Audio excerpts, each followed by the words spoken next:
Hello everyone. तो आज का जो हम सेशन में डिस्कस करने वाले हैं वो हम करने वाले हैं कुछ इंपॉर्टेंट क्वेश्चंस जो जीओसी से रिलेटेड क्वेश्चंस हैं। उन्हीं क्वेश्चंस की आज हम इस सेशन के अंदर बात करने वाले हैं दोस्तों। तो आपके लिए बहुत ही इंपॉर्टेंट क्वेश्चंस होने वाले हैं। तो इन क्वेश्चंस को आप देखना ना भूलें, आप देखिए भाई इन क्वेश्चंस को और इन्हीं तरह के कॉन्सेप्ट को सीखने की कोशिश करिए, क्योंकि इसी तरह के क्वेश्चंस आपके चाहे आईआईटी जेम का एग्जाम हो, चाहे गेट का एग्जाम हो, चाहे नेट का एग्जाम हो, आपके एग्जाम में देखने को मिलते हैं। चलिए शुरू करते हैं। देखिए मुझे लगभग 4 ईयर से ज़्यादा हो गए हैं केमिस्ट्री की फील्ड में मुझे पढ़ाते हुए। मैंने एमएससी जो है वो आईआईटी दिल्ली से कंप्लीट की है। मैंने आईआईटी जेम, सीएसआईआर नेट और गेट के टेस्ट मैंने क्वालिफाई किए हैं और लगभग 20,000 से ज़्यादा बच्चों को मैंने मेंटर किया है। राइट, ये हमारा रिवॉल्यूशन केमिस्ट्री का टेलीग्राम चैनल है। तो जिस भी बच्चे ने अभी तक इस टेलीग्राम चैनल को ज्वाइन नहीं किया है वो बच्चे इस टेलीग्राम चैनल को जरूर ज्वाइन कर लीजिए, ताकि आने वाली जितनी भी हमारी वीडियोस होंगी उसका लिंक आपको इस टेलीग्राम चैनल पे मिल जाएगा। साथ में जो भी हम क्लास आपको पढ़ा रहे हैं उनकी क्लास स्लाइड भी आपको इसी टेलीग्राम चैनल के थ्रू मिल जाएंगी दोस्तों। ठीक है, तो ये अगर किसी भी बच्चे ने अभी तक अनअकैडमी प्लस पे सब्सक्रिप्शन नहीं लिया है तो वो बच्चे सब्सक्रिप्शन ले सकते हैं। क्या क्या फैसिलिटी मिलती है दोस्तों अनअकैडमी प्लस के ऊपर? तो लाइव क्लास मिलती है, लाइव क्लास के साथ साथ वीकली टेस्टिंग मिलते हैं। अगर आपकी किसी लाइव क्लास में जो भी आप कॉन्सेप्ट आपने सीखे हैं वो अगर किसी कारणवश आपका यहाँ पे जो भी कॉन्सेप्ट आप सीख रहे हो कि वो आपको कॉन्सेप्ट समझ में आ रहे हैं या नहीं आ रहे हैं, या आप उनको अप्लाई कर पा रहे हो नहीं कर पा रहे हो, तो वीकली टेस्ट दे करके आप अपने आप को एनालिसिस कर सकते हो। ठीक है, स्ट्रक्चर्ड मैनर में दोस्तों यहाँ पे कोर्स रहता है कि आप जिस भी टीचर से पढ़ रहे हो टीचर कब क्लास लेने वाला है, किस टाइम पे क्लास लेने वाली है, पूरे मंथ का शेड्यूल यहाँ पे अवेलेबल रहता है। तो वो भी एक स्ट्रक्चर्ड मैनर में कोर्स रहता है और अनलिमिटेड एक्सेस रहता है कि आप अगर किसी कारणवश लाइव क्लास मिस कर देते हो तो आपको रिकॉर्डेड फॉर्म में लेक्चर जब देखते हो तो आप उसको कितनी बार भी देख सकते हो, उसकी कोई भी लिमिट नहीं है दोस्तों। राइट, देखिए कई सारे बैचेज हमारे चले हुए हैं, जैसे मार्वल बैच हो गया, एक्सेल बैच हो गया, यहाँ ऑर्गेनिक बैच हो गया, ये कई सारे बैचेज ऑलरेडी चले हुए हैं। इन बैचेज को अगर आप ज्वाइन करते हैं दोस्तों तो अपकमिंग जितने भी टेस्ट होंगे वो आपको फ्री ऑफ कॉस्ट मिलने वाले हैं।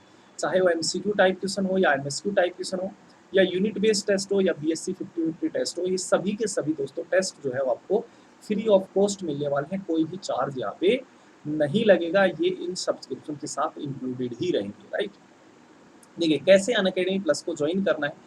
तो सबसे पहले आप अपने मोबाइल में प्ले स्टोर पे जाओगे तो वहाँ से ओपन करोगे तो अनअकैडमी लिखना है, सर्च करना है। जैसे आप अनअकैडमी सर्च करोगे तो ये आएगा अनअकैडमी लर्निंग ऐप। जैसे अनअकैडमी लर्निंग ऐप पे क्लिक करोगे तो वहाँ से आपको डाउनलोड कर लेना, इंस्टॉल कर लेना है। डाउनलोड करके इंस्टॉल कर लोगे और फिर आपको क्या करना है, ओपन करना है। जैसे आप ओपन करोगे तो इस तरह का परफॉर्मा आपके सामने आएगा। तो यहाँ पर क्या करोगे आप, आईआईटी जेम का जो जैसे गोल है ये गोल सेलेक्ट करना है। गोल में आप आईआईटी जेम के स्टूडेंट हो तो आईआईटी जेम का गोल सेलेक्ट करना है। सीएसआईआर नेट के स्टूडेंट हो तो सीएसआईआर नेट गोल सेलेक्ट करना है, और अगर गेट के स्टूडेंट हो तो भी दोस्तों नेट का गोल सेलेक्ट करना है। ठीक है, गोल सेलेक्ट करने के बाद आपको यहाँ पे गेट सब्सक्रिप्शन पे जाना है। जैसे गेट सब्सक्रिप्शन पे जाओगे तो इस तरह का परफॉर्मा आपके सामने आ जाएगा। यहाँ पे आप 24 मंथ का भी सब्सक्रिप्शन ले सकते हो, 12 मंथ का भी ले सकते हो, 6 मंथ का भी दोस्तों ले सकते हो, और आपके पास यहाँ पर 3 मंथ का भी कोर्स होता है वो भी ले सकते हो। जब भी आपके पास ये जो अमाउंट लिखी गई है इन अमाउंट में से अगर आप यहाँ पे ये आपसे पूछा गया है रेफरल कोड, इस रेफरल कोड में जैसे आप सुमित 56 कोड भरोगे, जैसे आप क्या भरोगे, सुमित 56 कोड भरोगे, तो आपको यहाँ पर इन सभी अमाउंट में से 10% क्या हो जाएगा, डिडक्ट हो जाएगा। मतलब आप चाहे 24 मंथ का दोस्तों कोर्स ले रहे हो, 12 मंथ का ले रहे हो या 6 मंथ का अगर लेते हो और आप सुमित 56 अगर कोड यूज करते हो तो आपको यहाँ पे हर एक कोर्स में आपको क्या मिल जाएगा, 10% ऑफ मिल जाएगा। 10% क्या मिल जाएगा, ऑफ मिल जाएगा। तो 10% ऑफ मिलते ही आपके पास ये अमाउंट क्या हो जाएगा, इसमें से 10% डिडक्ट हो जाएगा और फिर आगे आप प्रोसीड टू पे कर देना है। राइट, जैसे प्रोसीड टू पे करोगे तो आपका यहाँ पे सब्सक्रिप्शन आपको मिल जाएगा। तो ये आप देख सकते हो 6 मंथ का कोर्स परचेज कर सकते हो, 12 मंथ का कर सकते हो या 24 मंथ का भी कर सकते हो, या आप चाहो तो 3 मंथ का भी कोर्स परचेज कर सकते हो। पर ये बात ध्यान रखिए, कोई भी कोर्स अगर आप परचेज करते हो तो सुमित 56 कोड जरूर यूज करें ताकि आप लोगों को 10% इस अमाउंट में से क्या मिल सके, डिस्काउंट मिल जाए दोस्तों।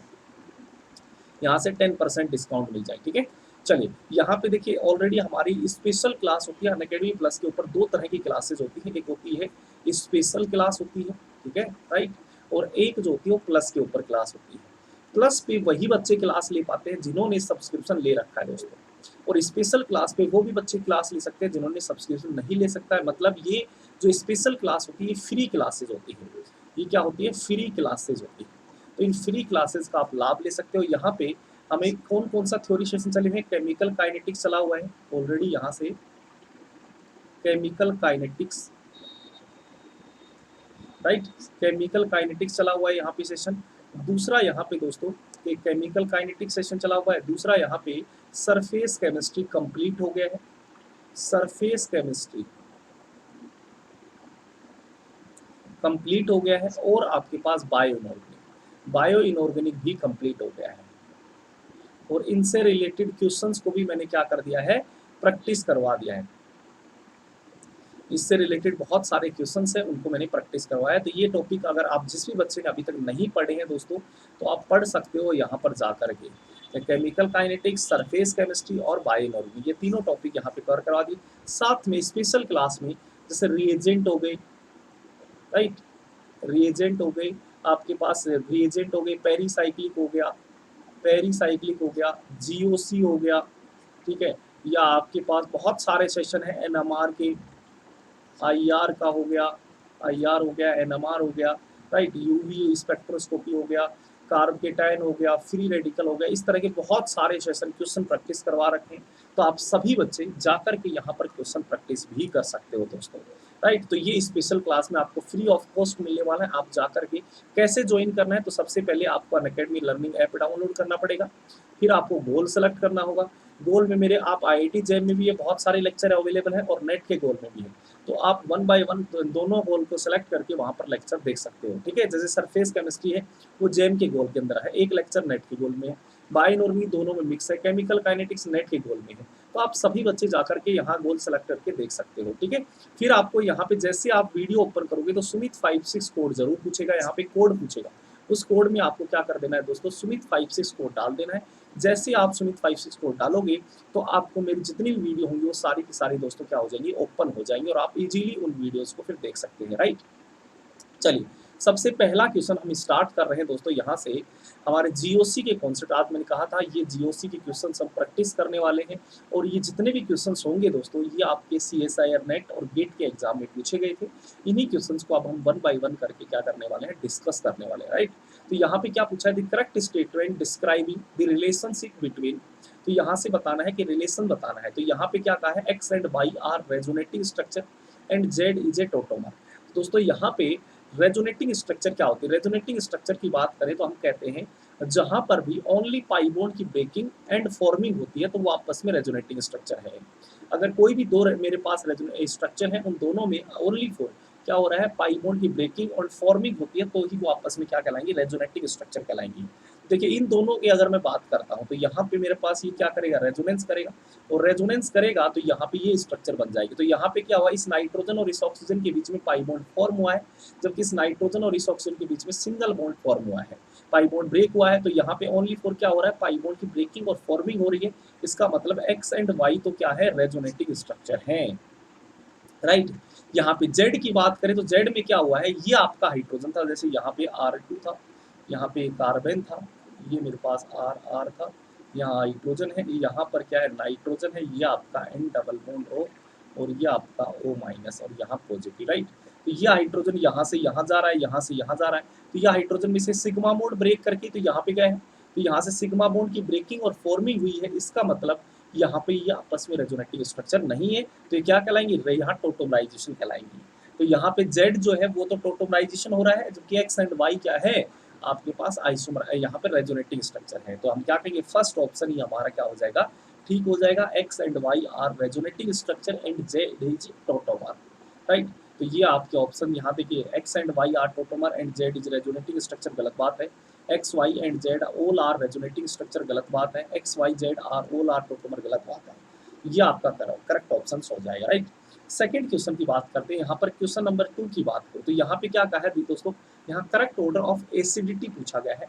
यहाँ से करेक्ट ऑर्डर ऑफ एसिडिटी पूछा गया है। तो यहाँ से सबसे पहले जब भी हम एसिडिक स्ट्रेंथ की बात करते हैं तो देखिए यहाँ से हम एसिडिक स्ट्रेंथ की बात करेंगे तो यहाँ पे सबसे पहला काम हमारा क्या होगा, यहाँ से H+ निकाल दें, क्योंकि हम कहते हैं ब्रोंस्टेड लोरी के अकॉर्डिंग जब भी हम एसिडिक स्ट्रेंथ की बात करते हैं, बेसिक स्ट्रेंथ की बात करते हैं, तो हम कहते हैं एसिड हम उसको कहते हैं जो H+ क्या करते हैं, डोनेट करते हैं, और बेस हम उसको कहते हैं जो H+ को एक्सेप्ट करते हैं, उसे बेस कहा जाता है। तो यहाँ से H+ क्या करेगा, ये डोनेट कर देगा। जैसे ही H+ डोनेट करेगा तो यहाँ पे स्ट्रक्चर क्या बन जाएगी दोस्तों, ये आपके पास आ जाएगी। यहाँ से भी ये क्या करेगा, H+ डोनेट कर देगा, H प्लस डोनेट करेगा तो यहाँ पे ये बन जाएगा, यहाँ से भी H प्लस क्या कर दिया जाएगा, डोनेट कर दिया जाएगा, तो यहाँ से भी H प्लस ये मिथाइल बन जाएगा, यहाँ से भी H प्लस डोनेट कर दिया जाएगा, तो यहाँ पर आपके पास क्या बन जाएगा दोस्तों, यहाँ पे ये मेरा नाइट्रोजन ये बन जाएगा, राइट।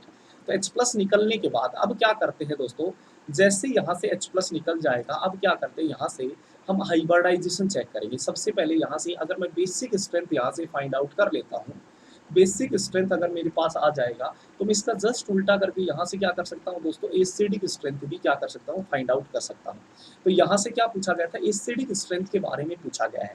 तो यहाँ से अगर मैं बेसिक स्ट्रेंथ इनका सभी का निकाल लूँ तो मैं एसिडिक स्ट्रेंथ इसका जस्ट उल्टा करके यहाँ से एसिडिक स्ट्रेंथ फाइंड आउट कर लूँगा, राइट। तो यहाँ पे हाइब्रिडाइजेशन सबसे पहले चेक करेंगे, तो इसका हाइब्रिडाइजेशन क्या है, sp3 है, ये sp2 है, ये भी sp2 है, और यहाँ से ये भी क्या है दोस्तों, sp2 है।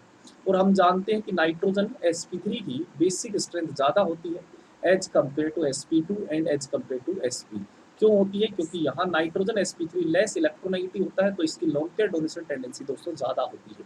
तो हम क्या कहेंगे, फोर्थ तो मेरा सबसे ज़्यादा बेसिक हो जाएगा। यहाँ पे अगर मैं बेसिक स्ट्रेंथ की बात करूँगा तो मैं क्या कहूँगा, फोर्थ तो सबसे ज़्यादा बेसिक हो जाएगा। बचे तीन, ये तीनों में हाइब्रिडाइजेशन इक्वल है। तो अब हम क्या चेक करते हैं, रेजोनेंस चेक करते हैं कि लोकलाइज लोन पेयर की बेसिसिटी जो होती है दोस्तों वो ज़्यादा होती है एज कम्पेयर टू डीलोकलाइज। तो ये एक मेरा लोन पेयर है, ये कैसा लोन पेयर है, लोकलाइज लोन पेयर है। ये भी एक लोन पेयर है, ये कैसा लोन पेयर है, डीलोकलाइज लोन पेयर है। ये भी एक लोन पेयर है, ये कैसा है, लोकलाइज लोन पेयर है। और हम जानते हैं लोकलाइज लोन पेयर की बेसिसिटी जो होती है दोस्तों वो ज़्यादा होती है एज कम्पेयर टू डीलोकलाइज। इसका मतलब सेकंड हमारे पास सबसे पीछे आ जाएगा, राइट। अब बचा कौन, फर्स्ट और थर्ड। फर्स्ट और थर्ड में यहाँ पे क्या दे रखा है, मिथाइल ग्रुप दे रखा है। तो ये मिथाइल ग्रुप क्या लगाएगा, प्लस H लगाएगा और प्लस I लगाएगा।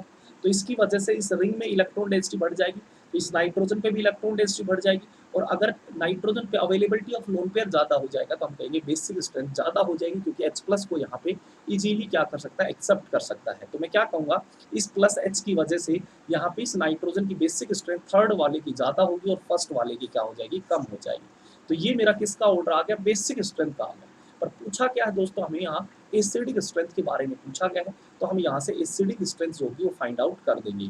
तो एसिडिक स्ट्रेंथ के लिए हम क्या करेंगे, इसका जस्ट उल्टा कर देंगे, यहाँ से सेकंड सबसे ज़्यादा, फिर फर्स्ट हो जाएगा, फिर थर्ड हो जाएगा और सबसे लीस्ट क्या हो जाएगा, यहाँ पे फोर्थ हो जाएगा। तो ये हमारा यहाँ पे एसिडिक स्ट्रेंथ का क्या बन जाएगा, ऑर्डर बन जाएगा, राइट। 2 1 3 4, 2 1 3 4 आपका करेक्ट ऑर्डर यहाँ पर फॉर्म हो जाएगा।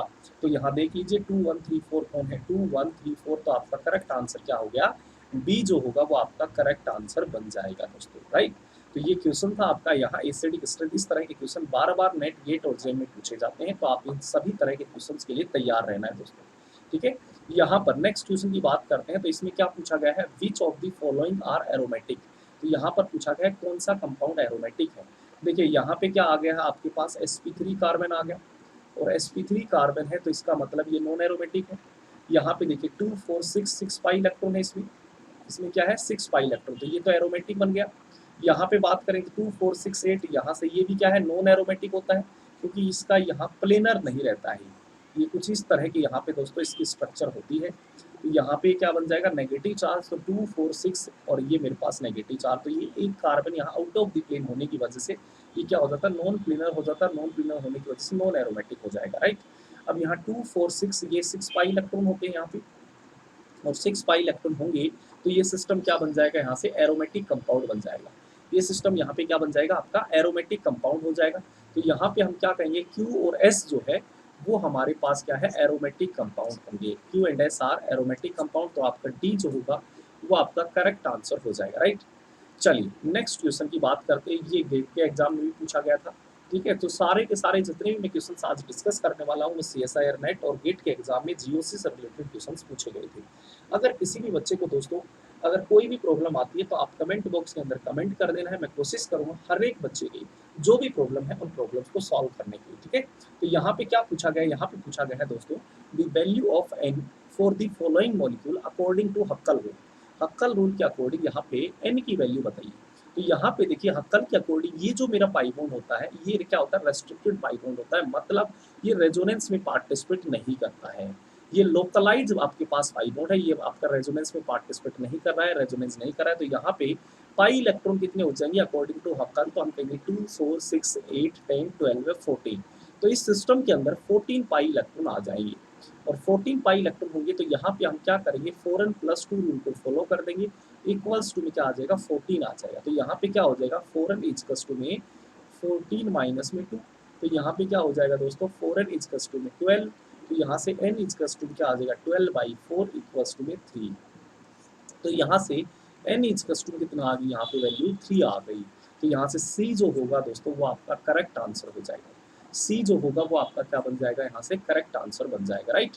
चलिए नेक्स्ट क्वेश्चन की तरफ बात करते हैं। नेक्स्ट क्वेश्चन यहाँ पे क्या कहा है, the increasing order of acidity of the hydrogen marked in bold items among the following. यहाँ पर क्या करना है दोस्तों, इनमें एसिडिक स्ट्रेंथ फाइंड आउट करनी है। तो हम क्या करेंगे, सबसे पहले जब भी एसिडिक स्ट्रेंथ की बात करते हैं तो हम क्या कहते हैं, ब्रोंस्टेड एंड लोरी के अकॉर्डिंग हम कहते हैं एसिड वो होते हैं जो सबसे पहले क्या करते हैं H+ को रिमूव करते हैं, H+ डोनेट करते हैं, H+ डोनेट करने के बाद यहाँ पे क्या बन जाएगा नेगेटिव चार्ज। ये भी क्या करेगा H+ जब डोनेट करेगा तो यहाँ भी क्या बन जाएगा दोस्तों नेगेटिव चार्ज बन जाएगा। ये भी H+ जब डोनेट करेगा तो यहाँ पर भी क्या बन जाएगा नेगेटिव चार्ज। और नेगेटिव चार्ज जब बन जाता है तब हम यहाँ पर इस नेगेटिव चार्ज की स्टेबिलिटी चेक कर लेंगे। हम कहते हैं जितना ज़्यादा स्टेबल नेगेटिव चार्ज होगा एसिडिक स्ट्रेंथ उसकी उतनी ही ज़्यादा हो जाएगी। तो यहाँ पे क्या हो जाएगा 2 4 6 पाई इलेक्ट्रॉन हो गया। 6 पाई इलेक्ट्रॉन होने का मतलब ये सिस्टम क्या है आपका एरोमेटिक है। यहाँ पे क्या लगा है, यहाँ पे भी 6 पाई इलेक्ट्रॉन होंगे तो ये सिस्टम भी यहाँ पे क्या लग रहा है आपका एरोमेटिक कंपाउंड होगा, जबकि ये आपका क्या होता है नॉन एरोमेटिक कंपाउंड होता है। अभी मैंने थोड़ी देर पहले आप लोगों को समझाया भी था, देखिए यहाँ पे कि ये इसकी स्ट्रक्चर कुछ इस तरह से होता है, यहाँ ये नॉन प्लेनर बन जाता है। तो ये जो होगा ये आपका नॉन एरोमेटिक बन जाएगा, यहाँ से ये आपका क्या बन जाएगा, यहाँ से नॉन एरोमेटिक बन जाएगा। ठीक है, तो यहाँ से ये तो नॉन एरोमेटिक है, तो यहाँ पे हम कहेंगे एरोमेटिक कंपाउंड नेगेटिव चार्ज को ज़्यादा स्टेबलाइज करते हैं as compare to non aromatic. तो हम कहेंगे सेकंड तो सबसे लीस्ट आपके पास क्या हो जाएगा एसिडिक स्ट्रेंथ का रखेगा। फर्स्ट और थर्ड में बात करेंगे तो हम क्या कहते हैं एनिलेशन इफेक्ट जब हम पढ़ते हैं तो हमें पता है कि यहाँ पे जो फ्यूज रिंग होती है ये फ्यूज रिंग क्या करती है एरोमेटिसिटी को डिक्रीज करने का काम करते हैं। कैसे करती है, हम कहते हैं कि ये पाई बॉन्ड जो होगी ये रेजोनेंस करेंगे और रेजोनेंस की वजह से इनके ये जो पाई इलेक्ट्रॉन होंगे इस रिंग में रेजोनेंस कम कर पाएंगे, तो नेगेटिव चार्ज एरोमेटिसिटी की वजह से कम स्टेबल हो पाएगा, जिसे हम क्या कहते हैं एनिलेशन इफेक्ट के नाम से जाना जाता है। ठीक है, तो यहाँ पे थर्ड की एरोमेटिसिटी कम होती है एज कम्पेयर टू फर्स्ट, और फर्स्ट में अगर एरोमेटिसिटी ज़्यादा है दोस्तों तो ये ज़्यादा एसिडिक होगा एज कम्पेयर टू थर्ड। तो हम क्या कहेंगे फर्स्ट जो होगा मेरा वो ज़्यादा एसिडिक होगा एज कम्पेयर टू थर्ड। तो हमारे पास करेक्ट आंसर आ जाएगा एसिडिक स्ट्रेंथ का, वो क्या हो जाएगा फर्स्ट थर्ड एंड सेकेंड। तो फर्स्ट थर्ड एंड सेकेंड आपका करेक्ट आंसर क्या बन गया, डी जो होगा वो आपका करेक्ट आंसर बन जाएगा, राइट। चलिए नेक्स्ट क्वेश्चन की बात करें। नेक्स्ट क्वेश्चन यहाँ पे क्या पूछा है दोस्तों, यहाँ पीके वैल्यू की बातें की गई है। यहाँ पे पीके वैल्यू पूछा गया है कि पीके वैल्यू के बारे में आपको बताना है। ठीक है, पीके वैल्यू की अगर मैं बात करता हूँ तो पीके वैल्यू क्या होता है, तो हमें पता है भाई पीके जो एसिडिक स्ट्रेंथ होती है वो डायरेक्टली प्रोपोर्शनल तो किसकी होती है आपका के के तो डायरेक्टली प्रोपोर्शनल होती है, और इनवर्सली प्रोपोर्शनल किसकी होती है पीके की होती है। तो अगर मैं यहाँ से एसिडिक स्ट्रेंथ दोस्तों फाइंड आउट कर लेता हूँ, यहाँ से अगर एसिडिक स्ट्रेंथ फाइंड आउट कर लूँगा तो मैं क्या कर दूंगा इसका जस्ट उल्टा करके मैं इससे पीके फाइंड आउट कर सकता हूँ, क्योंकि मेरे पास अगर एसिडिक स्ट्रेंथ आ जाएगी तो इसका उल्टा करके मैं यहाँ से पीके फाइंड आउट कर सकता हूँ। अब मुझे पता है एसिड अगर मेरे पास मान लीजिए एक एसिड है और एक फिनोल है, तो सबसे पहले अगर कोई भी एसिड होता है तो यहाँ पर हम क्या करेंगे H+ रिमूव करेंगे। तो यहाँ से हम क्या करेंगे H+, सबसे पहला काम क्या करेंगे H+ को रिमूव करेंगे। H+ रिमूव करके यहाँ पे क्या बना देंगे नेगेटिव चार्ज बना देंगे, और हम कहते हैं कि ये नेगेटिव चार्ज जितना ज़्यादा रेजोनेंस करेगा स्टेबिलिटी उतनी ही ज़्यादा होगी। तो यहाँ पे जो रेजोनेंस होता है वो ऑक्सीजन टू ऑक्सीजन रेजोनेंस होता है, जबकि यहाँ पे जो रेजोनेंस होता है वो ऑक्सीजन टू कार्बन रेजोनेंस हो रहा है। तो ये जो होगा वो लेस आपके पास लेस स्टेबल नेगेटिव चार्ज होगा, और यहाँ पे जो नेगेटिव चार्ज होगा वो मोर स्टेबल नेगेटिव चार्ज होगा। यहाँ पे क्या होगा दोस्तों मोर स्टेबल नेगेटिव चार्ज होगा, और नेगेटिव चार्ज जितना ज़्यादा स्टेबल होगा तो हम कहते हैं उसकी एसिडिक स्ट्रेंथ भी उतनी ही ज़्यादा हो जाएगी। तो यहाँ पे हम क्या बोलेंगे फर्स्ट जो होगा वो मेरा मोर एसिडिक हो जाएगा एज कम्पेयर टू सेकंड के कंपेरिजन में फर्स्ट जो होगा वो मोर एसिडिक बन जाएगा, राइट।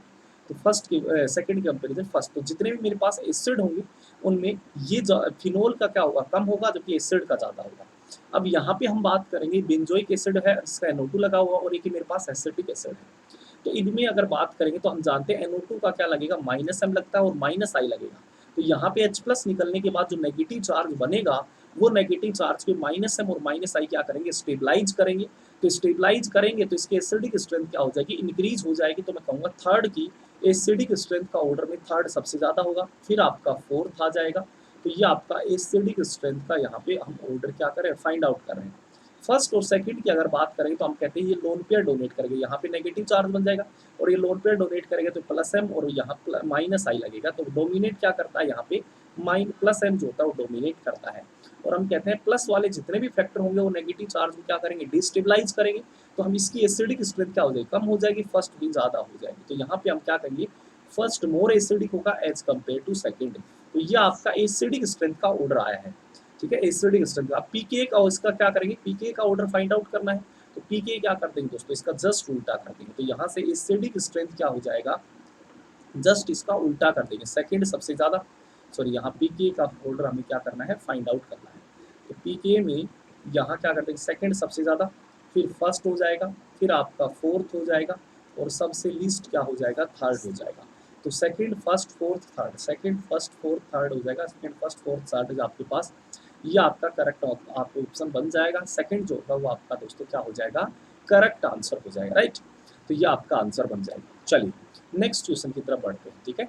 यहाँ पर एक और क्वेश्चन पूछा है, इसमें भी आपके पास दोस्तों पीके वैल्यू ही पूछा गया है। देखिए जब भी हम जीओसी की बात करते हैं तो उसमें एसिडिक स्ट्रेंथ से और सॉरी यहाँ पे एसिड बेस केमिस्ट्री से और एरोमेटिसिटी से, चाहे IIT जेम का एग्जाम हो, CSIR नेट का एग्जाम हो या गेट का एग्जाम हो, इसमें से हमेशा एक क्वेश्चन तो फिक्स ही रहता है, हमेशा पूछा जाता है, ठीक है। तो इस कॉन्सेप्ट को, जितने भी एसिड बेस केमिस्ट्री से रिलेटेड कॉन्सेप्ट है, एरोमेटिसिटी से रिलेटेड कॉन्सेप्ट है, इन सभी कॉन्सेप्ट को दोस्तों बहुत ही अच्छे से क्लियर कर लेना है, ठीक है।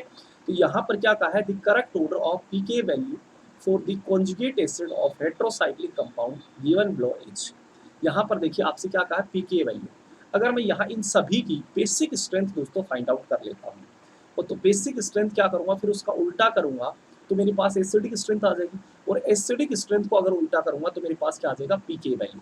इसका मतलब मैं सीधा सा एक बात यही बोल सकता हूँ दोस्तों कि पीके वैल्यू जो होगी वो डायरेक्टली प्रोपोर्शनल, अगर मैं बेसिक स्ट्रेंथ निकाल लेता हूँ तो मेरा पीके आ जाएगा, क्योंकि इनडायरेक्टली रूप से वो जो बेसिक स्ट्रेंथ का ऑर्डर होगा वही हमारा क्या होगा, पीके का ऑर्डर होगा। तो यहाँ पे अगर मैं बेसिक स्ट्रेंथ का ऑर्डर की बात करूँगा तो क्या होगा, सबसे पहले हम क्या चेक करेंगे, हाइब्रिडाइजेशन। तो ये sp2 हो गया, ये मेरे पास sp3 हो गया, इसका हाइब्रिडाइजेशन sp3 हो गया, इसका हाइब्रिडाइजेशन क्या हो गया दोस्तों, sp2 हो गया, राइट।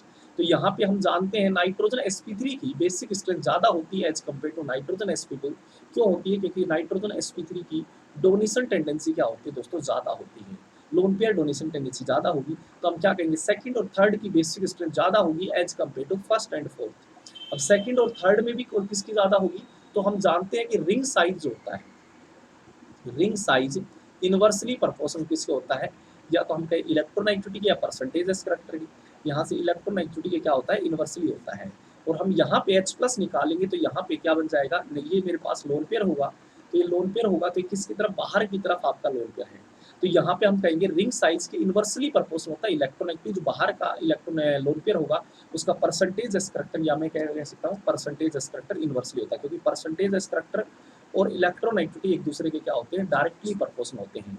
तो यहाँ पे परसेंटेज कैरेक्टर बाहर की तरफ ज़्यादा होगा, अगर रिंग के अंदर के का बॉन्ड एंगल कम तो बाहर का बॉन्ड एंगल ज़्यादा, बॉन्ड एंगल ज़्यादा तो इलेक्ट्रोनेगेटिविटी ज़्यादा, इलेक्ट्रोनेगेटिविटी ज़्यादा तो लोन पेयर डोनेशन टेंडेंसी क्या हो जाएगी, कम हो जाएगी। तो यहाँ अंदर की तरफ एंगल ज़्यादा है एज कम्पेयर टू 3 मेंबर, तो अंदर की तरफ अगर एंगल ज़्यादा तो बाहर की तरफ एंगल कम, बाहर की तरफ एंगल कम, तो यहाँ तो इलेक्ट्रोनेगेटिविटी कम हो जाएगी तो डोनेशन टेंडेंसी बढ़ जाएगी, क्योंकि हम जानते हैं इलेक्ट्रोनेगेटिविटी के इनवर्सली प्रोपोर्शनल होती है दोस्तों लोन पेयर डोनेशन टेंडेंसी।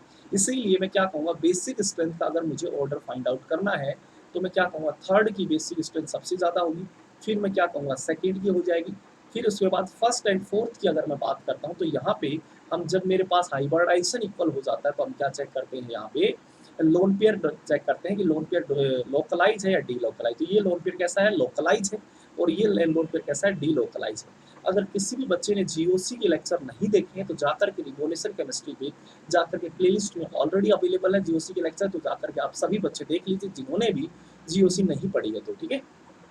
तो यहाँ पे लोकलाइज की बेसिसिटी क्या होती है, ज़्यादा होती है as compare to delocalise. तो हम क्या कहेंगे, फोर्थ की यहाँ पे बेसिसिटी ज़्यादा हो जाएगी एज कम्पेयर टू फर्स्ट। तो यहाँ पे करेक्ट आंसर क्या हो जाएगा, थर्ड सबसे ज़्यादा, फिर सेकंड, फिर फोर्थ, और सबसे लीस्ट क्या हो जाएगा दोस्तों, फर्स्ट हो जाएगा। 3241, तो 3241 कौन सा होगा, ये आपका सी जो होगा वो आपका करेक्ट आंसर बन जाएगा, 3241। आप कहोगे सर बेसिक स्ट्रेंथ तो पूछा ही नहीं। भाई यहाँ से जो बेसिक स्ट्रेंथ का ऑर्डर है वही आपका यहाँ पे क्या बनने वाला है, पीके का ऑर्डर बनेगा, इनडायरेक्टली रूप से पीके का भी वही ऑर्डर होगा। क्लियर है। चलिए, ये बात अगर आपको समझ में आ गई है तो यहाँ से सभी बच्चे लाइक शेयर जरूर करते रहेंगे, जितने भी अपने दोस्त हैं भाई उन सभी तक ये बात पहुँचानी है, सभी तक ये वीडियो पहुँचानी है, ध्यान रखना है, ठीक है। अगर किसी बच्चे को कोई प्रॉब्लम आती है तो मैं हूँ आपके साथ, तो आप कमेंट बॉक्स के अंदर कमेंट कर देना है, मैं कोशिश करूँगा हर एक बच्चे की जो भी प्रॉब्लम है उन प्रॉब्लम्स को सॉल्व करने की। चलिए दोस्तों नेक्स्ट क्वेश्चन की तरफ बढ़ते हैं। नेक्स्ट क्वेश्चन यहाँ पे क्या कहा है, द करेक्ट ओरिएंटेशन पूछा गया dipole moment in pyrrole and pyridine, ठीक है, ये पिरिडीन है। तो यहाँ पर देखिए इसका जो लोन पेयर है वो क्या है, लोकलाइज। तो लोन पेयर कहाँ पे होगा, ये बाहर की तरफ इस तरह से निकला होगा लोन पेयर, तो इसकी डायरेक्शन कहाँ होगी, नीचे की तरफ होगी। तो यहाँ पे हम क्या बोल देंगे, नीचे की तरफ इसकी क्या रहेगी दोस्तों, डायरेक्शन रहेगी। यहाँ से नीचे की तरफ इसकी क्या रहेगी, डायरेक्शन रहेगी। जबकि इस केस में अगर मैं बात करूँगा तो इस केस में लोन पेयर जो मेरा रेजोनेंस करेगा, डीलोकलाइज रेजोनेंस करेगा, तो ये कहाँ जा रहा है, ऊपर की तरफ जा रहा है। तो यहाँ पे जो डायरेक्शन रहेगी वो ऊपर की तरफ है होने वाली है, ये डायरेक्शन जो होगी वो ऊपर की तरफ होने वाली है। तो यहाँ से आपका करेक्ट जो आंसर होगा वही क्या बन जाएगा, ए जो होगा वही आपका करेक्ट आंसर बन जाएगा दोस्तों, राइट। चलिए नेक्स्ट क्वेश्चन की बात करते हैं। नेक्स्ट क्वेश्चन यहाँ पे क्या कहा है, the correct order of stability of the following carbanion, यहाँ पे स्टेबिलिटी ऑफ कार्बेटाइन की बात पूछी गई है। तो ये देखिए अगर इसकी स्ट्रक्चर को मैं लिखने की कोशिश करूँ तो इसकी स्ट्रक्चर क्या होगी, कुछ इस तरह की स्ट्रक्चर होगी। यहाँ पे आपके पास कार्बेटाइन यहाँ पे बना हुआ है। अगर मैं इस स्ट्रक्चर को लिखने की कोशिश करूँगा तो यहाँ पे कुछ इस तरह की यहाँ स्ट्रक्चर होगी, ये स्ट्रक्चर होगी दोस्तों, ये स्ट्रक्चर होगी यहाँ पे, ठीक है। और इस केस की अगर बात है सिंपल ये, तो यहाँ से ये अल्फा कार्बन, ये अल्फा कार्बन, ये अल्फा कार्बन, 2 4 6, यहाँ पे क्या है 6 अल्फा हाइड्रोजन है। और हम जानते हैं ब्रिज हेड कार्बन, जीओसी के अंदर ये मैंने पढ़ाया भी है कि ब्रिज हेड कार्बन के ऊपर अगर कार्बोकेटाइन बन जाता है तो वो हाईली अनस्टेबल होता है due to angle strain. Angle strain की वजह से वो कार्बोकेटाइन क्या हो जाता है, हाईली अनस्टेबल होता है। तो ये दोनों जो कार्बोकेटाइन है ये तो क्या है मेरे पास, फर्स्ट और थर्ड वाले जो कार्बोकेटाइन है अनस्टेबल है। क्यों, क्योंकि ये ब्रिज हेड कार्बन के ऊपर रखे गए हैं, और ब्रिज हेड कार्बन के ऊपर अगर दोस्तों रखे गए हैं तो ये हाईली अनस्टेबल हो जाएंगे। क्यों, क्योंकि एंगल स्ट्रेन इसमें बहुत हाई है। तो हम क्या कहेंगे, सेकंड जो होगा वो तो सबसे ज़्यादा स्टेबल कार्बोकेटाइन होगा। अब बात करें फर्स्ट और थर्ड में, फर्स्ट और थर्ड में है तो दोनों ही अनस्टेबल, बट इन दोनों में भी अगर चेक किया जाए कि कौन ज़्यादा स्टेबल है तो हम कहेंगे यहाँ पे नंबर ऑफ कार्बन जो होंगे 2 कार्बन है। तो यहाँ पर अगर रिंग की मैं बात करूँ तो ये मेरे पास 1, ये 2, ये 3, ये 4, ये 5 और ये 6, ये 6 मेंबर की रिंग है। यहाँ पे मैं बात करूँ तो 1 2 3 4 5 एंड देन 6, ये भी 6 मेंबर की रिंग है। तो दोनों की दोनों जो रिंग है दोस्तों वो दोनों ही रिंग क्या है, 6 मेंबर की रिंग है। जबकि यहाँ पे मैं बात करूँगा तो यहाँ पे 1 2 3 4 5, यहाँ पे 5 मेंबर की रिंग है। यहाँ पे 1 2 3 4 5, ये भी 5 मेंबर की रिंग है, ठीक है। दोनों ही क्या है 5 मेंबर की। और हम जानते हैं जितनी ज़्यादा लॉन्ग रिंग होगी, बड़ी रिंग होगी, तो उसमें क्या होगी, फ्लेक्सिबिलिटी उतनी ही ज़्यादा होगी। फ्लेक्सिबिलिटी ज़्यादा होगी तो इसका मतलब कार्बोकेटाइन में थोड़ी प्लेनरिटी आएगी, थोड़ी बहुत आए पर आ तो रही है। तो प्लेनरिटी आएगी तो स्टेबिलिटी भी क्या होगी दोस्तों, बढ़ेगी। तो यहाँ पर ये दोनों तरफ 6 मेंबर की रिंग होने की वजह से यहाँ नंबर ऑफ 2 कार्बन है तो 6 मेंबर की रिंग बन जाएंगी। तो इनमें क्या आ जाएगी, थोड़ी सी फ्लेक्सिबिलिटी आ जाएगी, और फ्लेक्सिबिलिटी आने से स्टेबिलिटी जो होगी दोस्तों वो क्या हो जाएगी, इंक्रीज हो जाएगी। स्टेबिलिटी जो होगी वो क्या हो जाएगी, इंक्रीज हो जाएगी। तो यहाँ पे आप क्या कहोगे, थर्ड जो होगा वो ज़्यादा स्टेबल होगा एज कम्पेयर टू फर्स्ट। तो यहाँ स्टेबिलिटी का ऑर्डर जो होगा वो सेकंड सबसे ज़्यादा होगा, देन थर्ड होगा, और सबसे लीस्ट क्या हो जाएगा, फर्स्ट हो जाएगा, ठीक है। तो सेकंड थर्ड फर्स्ट आपका डी जो होगा दोस्तों वो आपका करेक्ट आंसर बन जाएगा। डी जो होगा वो आपका क्या बन जाएगा, यहाँ से करेक्ट आंसर बन जाएगा, राइट।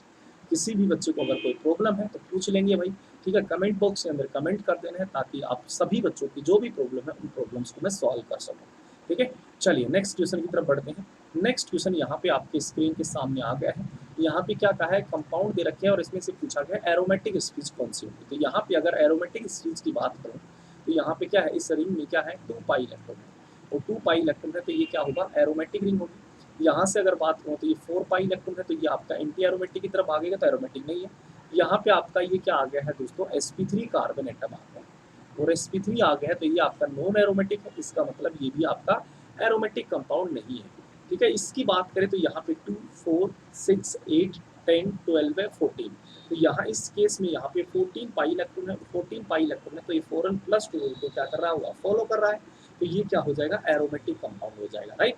तो यहाँ से P एंड जो S है, यहाँ से P और जो S है वो क्या होगा, P एंड S जो होगा ये आपका क्या हो जाएगा, एरोमेटिक कंपाउंड हो जाएगा। तो आपका करेक्ट जो आंसर होगा वो क्या बन जाएगा दोस्तों, डी जो होगा वो आपका करेक्ट आंसर बन जाएगा, राइट। चलिए नेक्स्ट क्वेश्चन की तरफ बढ़ते हैं। नेक्स्ट क्वेश्चन दोस्तों यहाँ पे आपके सामने आ गया है। यहाँ से क्या पूछा गया है, आपके से हाइब्रिडाइजेशन के बारे में पूछा गया है। जो भी इंडिकेट कर रखे हैं, जो स्टार बना रखा है, इसमें हाइब्रिडाइजेशन आपको बताना है, ठीक है। अब हाइब्रिडाइजेशन की बात करें तो हाइब्रिडाइजेशन जब यहाँ पे रेजोनेंस पढ़ाया था आप लोगों को, यहाँ रिवोल्यूशन केमिस्ट्री यूट्यूब चैनल पे ही, जो ऑलरेडी प्लेलिस्ट के अंदर वीडियोस अवेलेबल हैं जीओसी की, तो जिस भी बच्चे ने नहीं देखी तो जाकर के आप लोग सभी बच्चे देख लीजिए, ठीक है। तो यहाँ पे अगर मैं बात करूँगा तो मैं कहूँगा एक लोन पेयर तो मेरा क्या कर रहा है, रेजोनेंस कर रहा है, और जो लोन पेयर रेजोनेंस करते हैं वो हाइब्रिडाइजेशन में इन्वॉल्व नहीं होते हैं। मतलब जो डीलोकलाइज लोन पेयर होते हैं वो तो हाइब्रिडाइजेशन का पार्टिसिपेट नहीं करते हैं, जबकि जो लोकलाइज लोन पेयर होते हैं वो हाइब्रिडाइजेशन में पार्टिसिपेट करते हैं। तो यहाँ पे एक लोन पेयर तो रेजोनेंस करेगा, दूसरा नहीं कर पाएगा। क्यों? क्योंकि वो आउट ऑफ द प्लेन है, वो प्लेन में नहीं है, और प्लेन में ही नहीं मैच करेगा तो वहाँ रेजोनेंस पॉसिबल नहीं होगा। तो इन दोनों लोन पेयर में से कोई एक लोन पेयर ही रेजोनेंस कर पाता है। तो एक लोन पेयर यहाँ लोकलाइज फॉर्म में रहता है, जबकि दूसरा लोन पेयर यहाँ पर डीलोकलाइज फॉर्म में रहता है। तो जो लोकलाइज फॉर्म में रहता है अगर हम उसको हाइब्रिडाइजेशन में कहेंगे इन्वॉल्व कर लेंगे, और जो यहाँ लोकलाइज फॉर्म में नहीं है उसको हाइब्रिडाइजेशन में दोस्तों यहाँ पे इन्वॉल्व नहीं करेंगे, ठीक है। तो यहाँ पे एक सिग्मा बॉन्ड, दो सिग्मा बॉन्ड और एक लोकलाइज लोन पेयर, तीन है, तीन का मतलब क्या हुआ, एक एस और दो पी, sp2 हाइब्रिडाइजेशन यहाँ पे हो जाएगा। इसमें भी यहाँ पे दो लोन पेयर होंगे, तो एक लोन पेयर तो रेजोनेंस करेगा, मतलब डीलोकलाइज है, और जो डीलोकलाइज लोन पेयर है वो हाइब्रिडाइजेशन में पार्टिसिपेट नहीं करेगा। तो 1 2 3 यहाँ भी तीन है, तीन का मतलब क्या रहा, एक एस और दो पी का मतलब क्या हो गया, sp2 यहाँ हाइब्रिडाइजेशन बन गया। इस केस की बात करें तो कार्बन की वैलेंसी दोस्तों होती है 4 4, 1 2 3 4, 4 है, तो यहाँ एक एस और तीन पी, मतलब यहाँ क्या हो जाएगा, sp3 हाइब्रिडाइजेशन बन जाएगा। इस केस की बात करेंगे तो यहाँ पर भी ऑप्शन के पास दो लोन पेयर है, तो एक लोन पेयर तो यहाँ रेजोनेंस कर रहा है, दूसरा लोन पेयर नहीं कर पा रहा है, तो यहाँ 1 2 और 3, 3 का मतलब यह हाइब्रिडाइजेशन क्या हो गया, sp2, एक एस और दो पी। तो यहाँ पे हाइब्रिडाइजेशन आपका क्या आ गया दोस्तों, sp2 होगा, देन उसके बाद फिर से sp2 होगा, देन उसके बाद sp3 होगा, और सबसे लीस्ट आपके पास फिर से sp2 आ जाएगा, राइट। तो sp3 sp2 sp3 sp2 ये आपके पास क्या हो जाएगा, यहाँ से करेक्ट आंसर बन जाएगा। तो यहाँ पे आपके पास क्या बन गया, sp3 sp2 sp3 sp2, तो आपका ए जो होगा वो आपका दोस्तों यहाँ पे करेक्ट आंसर बन जाएगा, राइट, क्लियर है। तो यहाँ पे क्या हो जाएगा आपका sp2 हाइब्रिडाइजेशन, sp2 फिर sp3 और फिर sp2 बन जाएगा। तो इस तरह से हम क्या कर सकते हैं, हाइब्रिडाइजेशन फाइंड आउट कर सकते हैं। अगर किसी भी बच्चे को हाइब्रिडाइजेशन निकालने में प्रॉब्लम होती है तो आप मेरी रिवोल्यूशन केमिस्ट्री यूट्यूब चैनल पे जीओसी के ऑलरेडी लेक्चर पड़े भी हैं, उन लेक्चर्स को जाकर के देख सकते हो, प्लेलिस्ट में आपको मिल जाएंगे रिवोल्यूशन केमिस्ट्री यूट्यूब चैनल की, ठीक है। तो ये क्वेश्चंस थे दोस्तों, यहाँ पे इन क्वेश्चंस को आप लोग सभी बच्चे सॉल्व कर लिए होंगे, ठीक है। अगर किसी भी बच्चे को कोई प्रॉब्लम आती है, ये हम क्वेश्चंस कहाँ करेंगे, नेक्स्ट क्लास के अंदर डिस्कस करेंगे। इन क्वेश्चंस को, बचे हुए जितने भी क्वेश्चंस है इन सभी क्वेश्चंस को नेक्स्ट क्लास के अंदर दोस्तों डिस्कस करेंगे, ठीक है। अगर किसी भी बच्चे को इतनी क्वेश्चन, जितने मैंने क्वेश्चन सॉल्व करवाए हैं, इन क्वेश्चंस में अगर कोई भी प्रॉब्लम आती है तो आप मेरे को कमेंट बॉक्स के अंदर कमेंट कर देना है, और ताकि मैं आप लोगों की जो भी प्रॉब्लम है उन प्रॉब्लम्स को सॉल्व कर सकूँ। ये मेरी अनअकैडमी के ऊपर प्रोफाइल है, तो जिस भी बच्चे ने अभी तक इस प्रोफाइल को फॉलो नहीं किया है दोस्तों, तो जाकर के सभी बच्चे इस प्रोफाइल को जरूर फॉलो कर लीजिए। मेरी ये अनअकैडमी के ऊपर प्रोफाइल है, तो जिस भी बच्चे ने अभी तक इस प्रोफाइल को फॉलो नहीं किया है तो जाकर के सभी बच्चे इस प्रोफाइल को जरूर फॉलो कर लीजिए, ताकि आने वाली जितनी भी मेरी क्लासेज होंगी उसका नोटिफिकेशन दोस्तों आप तक पहुँच सके, ठीक है। ये हमारा रिवोल्यूशन केमिस्ट्री का यूट्यूब चैनल है, तो जिस भी बच्चे ने अभी तक इस यूट्यूब चैनल को सब्सक्राइब नहीं किया है तो सब्सक्राइब कर लेना है, साथ में बेल आइकन दबा देना है और लाइक शेयर कर देना है दोस्तों।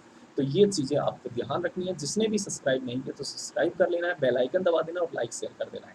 यहाँ पे यूट्यूब के अंदर पेरिसाइक्लिक और जीओसी मेरे 2 चैप्टर चले हुए हैं। बायोमोलिक्यूल्स के कुछ यहाँ रिवीजन के प्रोग्राम में मैंने कंप्लीट करवा रखा है, तो आप उसको भी देख सकते हो। तो जीओसी और पेरिसाइल डिटेल में मैं स्टडी करवा रहा हूँ, तो आप सभी बच्चे उसको फॉलो करें। और हर रोज़ आपकी क्लास होती है, एक सुबह 11 बजे होती है और दूसरे दिन जिस दिन सुबह 11 बजे रहेगी तो उस दिन हम ट्यूशन प्रैक्टिस करेंगे। उससे अगले दिन रात को 8 बजे क्या रहती है, थ्योरी सेशन रहती है। तो चलिए दोस्तों, मिलते हैं नेक्स्ट क्लास में। ऐसे ही पढ़ते रहें और मेहनत करते रहें और आगे बढ़ते रहें। मिलते हैं दोस्तों नेक्स्ट क्लास में, ठीक है? चलिए बाय बाय, टेक केयर।